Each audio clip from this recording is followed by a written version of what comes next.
Hello everyone, welcome back to another video with On Point Politics, and today I'm going to be giving an updated forecast for the presidential election as of right now. And so make sure to hit the like button and subscribe to the channel if you want more content just like this.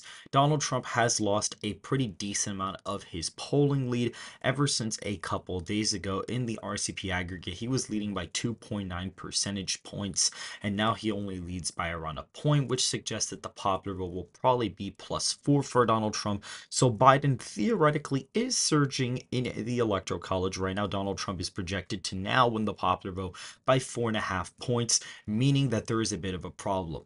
There are two different states that have officially flipped back to the former president. Not even two, actually like three states that have flipped back to the incumbent president. We're going to be going over the electoral map as of right now. We see Utah, Idaho, Montana, Wyoming, the Dakotas, Nebraska's third, as well as the first congressional district, the at-large vote, Kansas, Oklahoma, Alaska, as well as Louisiana, Arkansas, Mississippi, Alabama, Tennessee, Kentucky, West Virginia, and Missouri, as well as Indiana, are all in the safe column, including South Carolina.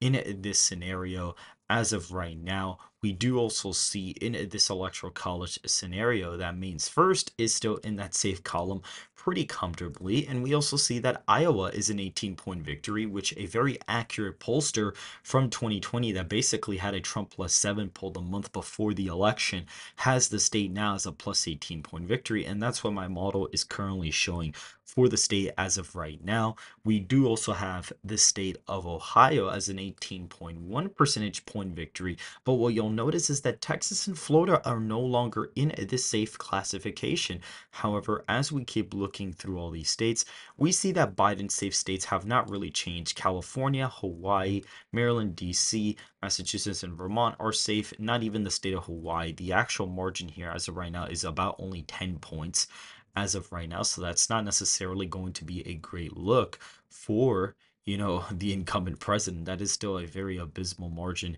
in this state as of right now. And so that still leaves Biden with 81 electoral college votes that are safe. But Donald Trump has lost Texas and Florida in that safe Republican column. Now, breaking down the safe Democrat states, we're going to see that as of right now, that there's not really a lot left. Washington, Oregon are in this likely column.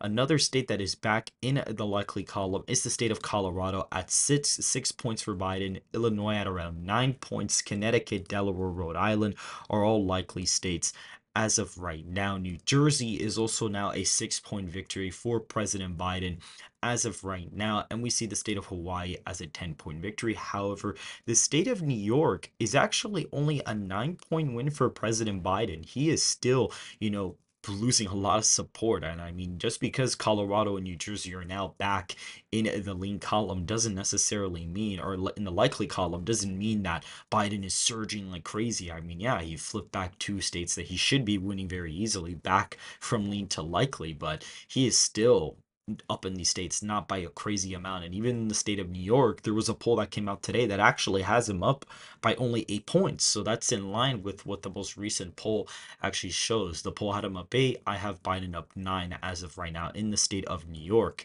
Now, for the likely states, Texas and Florida are now back in this classification. Donald Trump still wins Texas by 13.7 and wins Florida by 12.9%. So he still wins these states fairly easily, and they're not that far off from the polling aggregates. The polling aggregate in Texas is about 11 points for Trump, and in Florida it's about 10.5. So the polling aggregates are in line with what my forecasts kind of have, at least off by a couple points. North Carolina is still going strong, still an 8.8 percentage point victory for Donald Trump. If we look at Georgia, still 8.1. Arizona, still, 7.8%. And if we look at a state like Nevada, still 7.7 for Trump. So even though, yes, the leads have gone down in these states quite a bit, but they're still very easy victories. And if we look at a state like Wisconsin, still 7.5. We can also go to a state like Pennsylvania, 6.8, and we go to Michigan, 5.4. So he's still leading in these states by likely margins. However, Michigan is almost back to the lean category, so that is interesting. But he is still winning all of these states by over 5 percentage points.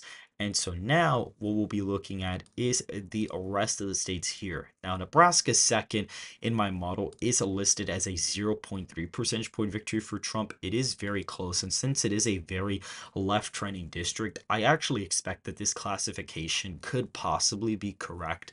We will see with more polling data as time goes on. Hopefully, we can get more polls out of this district. There was a Republican internal that actually had Biden up by 5, and that's with it being a Republican internal. So that's a bad sign for Trump in that district there. Now we see the state of New Mexico is almost a 4-point victory for Biden. It does go back to Biden.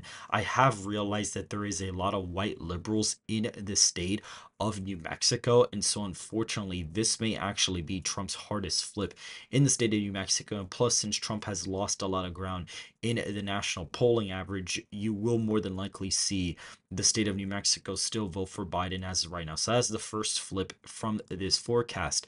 Luckily for Trump, Minnesota is still in the tilt Republican column. That is smaller than the last video, but he still wins it. He's still up in the state of Minnesota. However, if we look at a place like Maine at large, Trump is actually winning that. So that's interesting. He still wins the state of Maine at large. However, this state of New Hampshire, he is losing that by 1.1% once again. And now in the state of Virginia, he has lost the lead in my latest forecast. So as of right now, Donald Trump still wins 325 electoral college votes to Biden's 213. Now, before you guys in the comments get mad at me saying, well, why do you have states flipping to Biden? Donald Trump has lost a pretty significant lead in the national aggregate. Even if I were to go back here and actually go back to my previous model, if I were to update this aggregate, it would not be a great look for him at all. We even see here right now, if I go back here and change this to plus 4.5, and the approval rating for Biden is around, well, let's see, minus 15. We see that Biden, with all of these, shifts, has essentially improved. And so even my previous model would indicate a result similar to this. Now, we see Maine at large goes Democrat. We see New Mexico still Republican. And we see Virginia does actually flip back Democrat. And the popular vote here is around 6.3. But I think that that is too big of a polling error as of right now. I feel like my latest model is going to be a little bit more accurate than what you would see as well. And I am going to be doing a Senate prediction because since the margins in these states have been updated, I think it is only fair to do an updated Senate prediction. So you will see that in the next video as well. So right now, Virginia is essentially a toss-up. I mean, it could go either way. Just because I have Biden flipping, it doesn't mean it's not possible for Trump to win it. I definitely think he can win it. And I also think he can win New Hampshire. Now, New Mexico, that's a little bit of a problem there. That's the problem because the polling there actually really doesn't look good for Trump at all. The polling there does not look great for Trump, like, at all. It looks really bad for him there, actually. He's still down like 7 or 8 points in most polls. And I'm actually curious. I want to get polling out of Emerson there and other like nonpartisan pollsters because a lot of the polls there have been from Democrat internals essentially. So that may be skewing the results to the left. Maybe right now it's only like a point victory and we don't know, but hopefully we will get more polling data out of the state and hopefully we'll be able to get a clearer picture of where everything stands as of right now. So in this election projection, as of right now, Donald Trump gets 325 electoral college votes to Biden's 213. As of right now, if one of these states were to flip, the next state that would actually flip back to Biden would actually be Nebraska second. That would be the next district to flip back. Then it would be Minnesota and then Maine at large. So really, Biden's only a polling error away from it being 312 again. So we may see a little bit of a shift towards Biden in the next week or so in the polling data. And if Biden somehow were to take the lead or at least make the popular vote tied, you do see the popular votes only +4 for Trump. And then now states like, Nebraska second flip back, but Maine at large and Minnesota are actually still intact for Trump. So, but if Biden takes the polling lead by 2 or even 5 points, that's where you're going to see Donald Trump start underperforming, in the Rust Belt in Pennsylvania.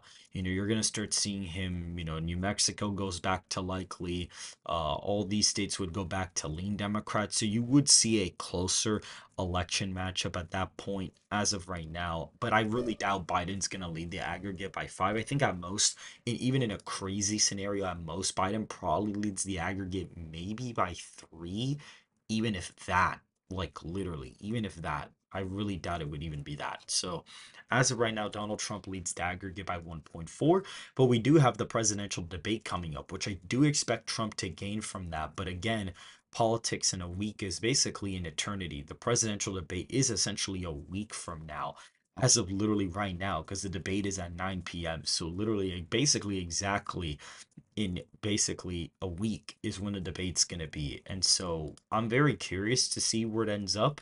But as of right now, this is my current forecast for the 2024 presidential election. Make sure to hit the like button and subscribe to the channel if you are new. Make sure to comment down below and join the Discord server in the description down below. And I will see you guys very, very soon.